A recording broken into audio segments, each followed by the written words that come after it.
Train का भूत। नीता अपने कॉलेज की परीक्षा होने के बाद अपने गांव जाना चाहती थी, लेकिन उसके गांव जाने के लिए केवल एक ही ट्रेन थी। इसलिए उसने 2 महीने पहले ही टिकट के लिए आवेदन दे दिया था, लेकिन उसके टिकट का स्टेटस अभी तक वेटिंग लिस्ट ही था। अगले दिन उसका सफर शुरू होने वाला था, जिसके लिए उसने कुछ खाने पीने की सामग्री और रास्ते में पढ़ने के लिए एक नॉवल खरीदा, जिसका नाम था ट्रेन का भूत। दरअसल नीता को भूतिया कहानी पढ़ने में बड़ी दिलचस्पी थी। वह अक्सर इसी तरह की बातें किया करती थी, इसलिए ज्यादातर विद्यार्थी नीता से बात करना पसंद नहीं करते थे और नीता को भी अकेले रहना पसंद था। इसलिए किसी के बात करने न करने से उसे कोई खास फर्क नहीं पड़ता था। दूसरे दिन नीता रेलवे स्टेशन पहुंच जाती है, लेकिन अभी तक उसकी वेटिंग लिस्ट क्लियर नहीं हुई होती है। नीता सीट न मिलने से परेशान होती है। वह सीट के इंतजाम के लिए टिकट चेकर की तलाश कर रही होती है। काफी देर इंतजार करने के बाद जब कोई नहीं आता तो नीता किसी की भी सीट में बैठ जाती है और अपना नॉवल निकालकर पढ़ने लगती है।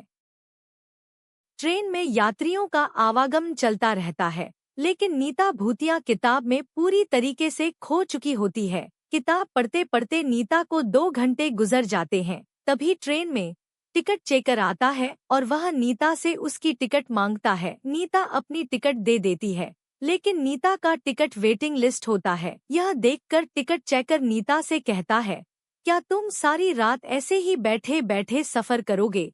तभी नीता कहती है, नहीं सर, 23 नंबर का बर्थ खाली होने वाला है और सुबह तक उसमें कोई नहीं आएगा। मैं उसी बर्थ में ही सो जाऊंगी।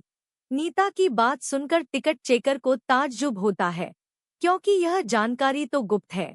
फिर नीता को यह बात कैसे पता चली कि वह सीट खाली होने वाली है? टिकट चेकर सोच में ही पड़ा होता है कि अचानक नीता कहती है, सिर्फ 1200 रुपए के लिए किसी की जान लेना अच्छी बात नहीं है सर। और यह बात सुनते ही टिकट चेकर के चेहरे का रंग बदल जाता है। वह नीता की बात को अनसुना करके आगे की बर्थ में निकल जाता है।